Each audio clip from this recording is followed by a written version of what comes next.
Hey guys, welcome back to the Wes Craven Movie Reviewing Marathon, and today we're talking about the 1978 TV movie Summer of Fear, aka Stranger in Our House. This gets a 5.4 on IMDb, and of course, directed by Wes Craven. Now, I didn't really know anything about this movie. This is definitely a first time watch for me, and honestly, we'll get into it. Let's just say that we'll get into it. But the story, you've got Linda Blair in this movie, which was pretty cool to see. You got Linda Blair. I thought that was pretty cool. You also have Jeff East in this movie, who would go on to be in Deadly Blessing. I noticed him in that movie as well. But you have Linda Blair. She's a teenager. I'm assuming this is her senior year of high school. And she is, a country girl. She, rides horses, lives on the farm. She has a family who the dad looks exactly like Jerry Springer. It's kind of uncanny. He looks just like Jerry Springer. But the family is living there, and they hear word that the mother's sister had passed away. And the daughter of her sister is going to be coming to stay with them for a while. And so this person shows up and they're grief-stricken. They're dealing with, obviously a lot of mental stuff and, recovering from what happened. And you find out that, her parents have died. And so you're kind of thinking at first it's going to be a recovery movie. Like maybe it's considered a horror movie that it's more psychological, dealing with, depression and stuff like that. But it really goes a whole other route. And essentially what you find out is that this girl is a witch and is not the person that she says she is, and has basically put a curse on Linda Blair, and Linda Blair starts having these really bad luck things happening to her. Nothing real serious. It's a PG-13 rating, which is strange. I didn't realize TV movies get movie ratings. I thought it was TV 14. I'd imagine it'd be TV 14, or maybe not, because there's not really anything violent in this movie. And the fact that it's considered a horror film, I think the only thing that I could consider horror about it is the ending. The third act has definitely got some dark stuff to it, but the rest of it not so much. But you essentially just got, some karma, some bad luck happening to Linda Blair. The horse that she, really cares about breaks its leg. They have to put it down. Her boyfriend leaves her for this other girl who's the witch. And just stuff like that. Nothing serious. Nobody's really dying or anything like that. It's just a lot of bad luck for Linda Blair. And then the movie goes along, and you're kind of wondering, okay, the movie kind of should have been 20 minutes, because Linda Blair knows pretty early on that something's up with this chick. And at the very end of the movie, all Linda Blair does is confront her. They get into a little fight, and one thing leads to another, and the witch ends up crashing off this cliff, and you think she's dead. Although the movie ends with a shot where you think, oh, she's still alive. So really, it's why is this dragged out to an hour and 38 minutes? I really think this could have been just a 20-minute short. Episode of a TV show. You could have easily rewritten characters and rearranged them.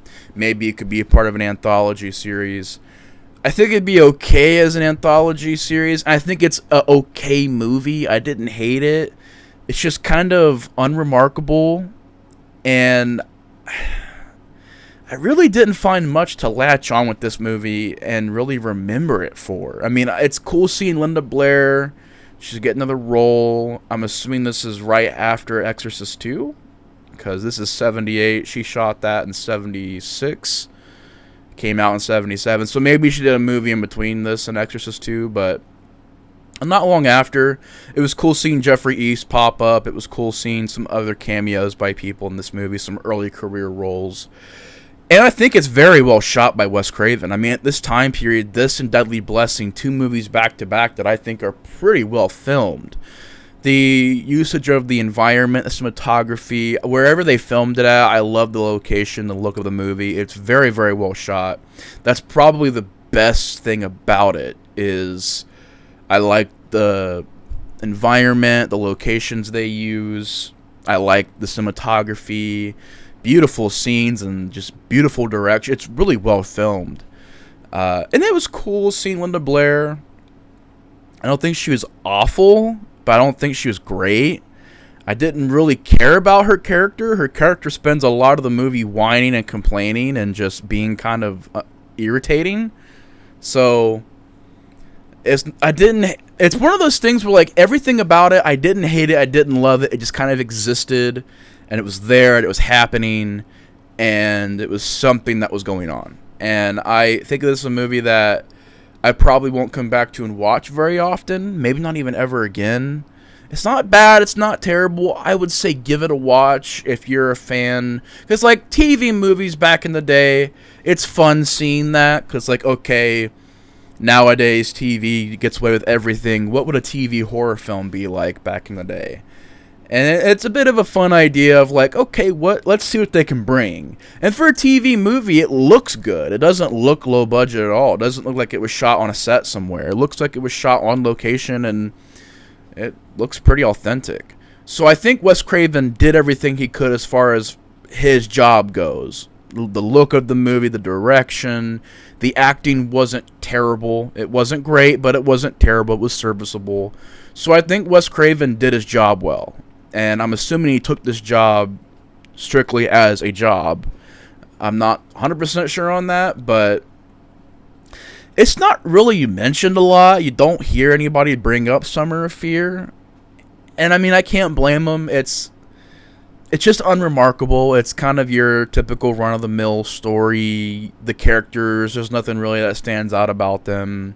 You don't have your blood or gore, which you don't necessarily need it in a horror film. But you also just don't have much to the characters. You don't have much to latch onto. It's kind of just a very linear plot.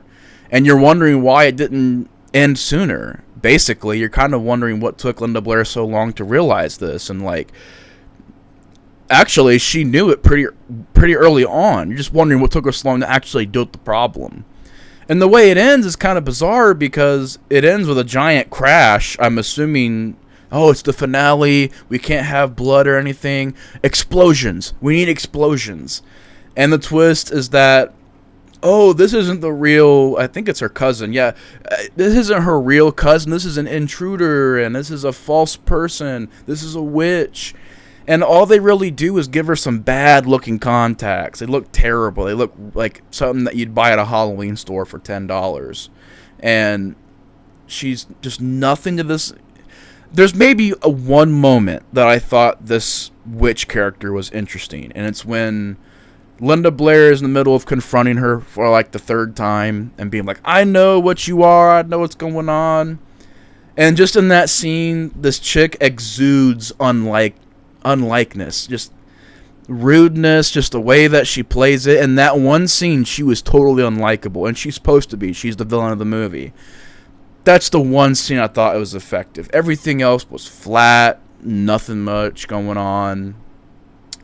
And yeah, out of 5, I'll give it a 2 out of 5, which seems low, but I can't really give it a 3.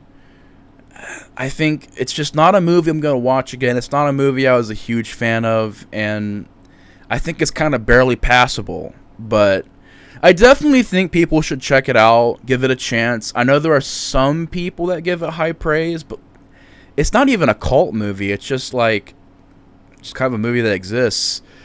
But yeah, 2 out of 5 for me. Short review for a movie that doesn't really have much going on. Yeah. I thought it was okay, but nothing spectacular, nothing too entertaining.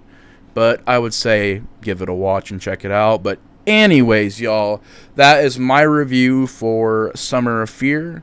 Thank you guys so much for watching. I leave links in the description below to my Twitter, Instagram, Letterboxd, whatever you guys want to find me on. Social media stuff is in the link below, or in the description box below, rather. Also, if you guys have seen this movie, comment down below your thoughts on the movie, and we'll get into a discussion about it. But anyways, y'all, thank you guys so much for watching. Take care, and the Explorer of Horror is out. I'll see you guys in the next review. Peace.